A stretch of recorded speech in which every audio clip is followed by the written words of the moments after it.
Hi, my name is Nick Kapp, and I'm going to show you how to use the microscope today. First thing that you need to do is plug in your microscope and put it in the light source. Make sure that you plug it in the side. Again, when you unplug it and plug it in, make sure that you use the entire plug. Don't just grab it by the cord, because that breaks the cord, and that doesn't happen. Also, make sure that it is plugged in on the instrument on the outside, and then you're going to use this rheostat here, and you're going to turn on the light. Now, you need to know the parts of the microscope. That's listed in your book, and I'm not going to go through that. But the things that you need to know, and I will be testing you on, is being able to take the oculars and spread them so that you can look at the materials.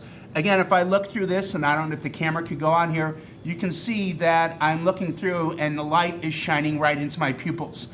And if you look at it here, you may see a light shining onto my forehead. And I don't want to see that. I also don't want to see you looking in the microscope like this.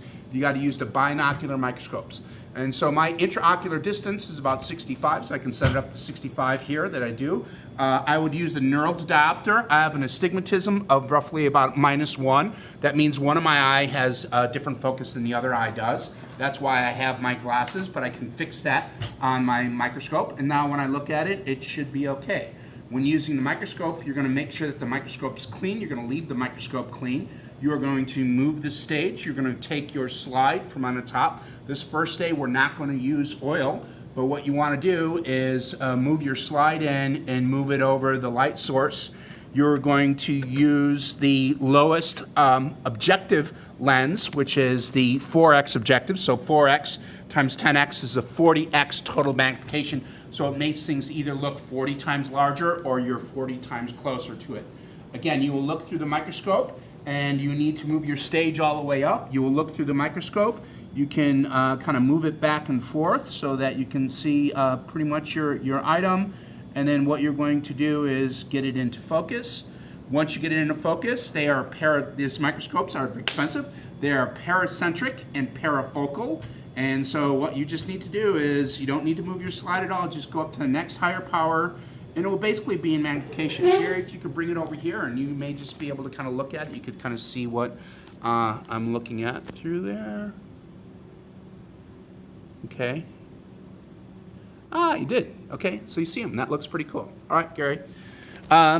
This is the next magnification, which is 10x. Hold on a second. Can you explain what paracentric and Parafocal, para basically means all, so paracentric means that if you get it in the center of your field of view in one objective, it's going to be in the center in the next one.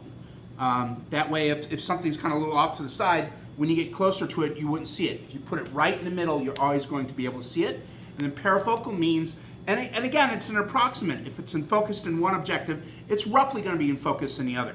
And so once you get it in focus, you're just going to use the fine focus in order to move it into focus the next time. You will then move it into the next higher power, 40x, and then you will see your particular item. Again, if it's blurry, that basically means that this lens is dirty. And this lens do get dirty relatively quickly because they get oil on it.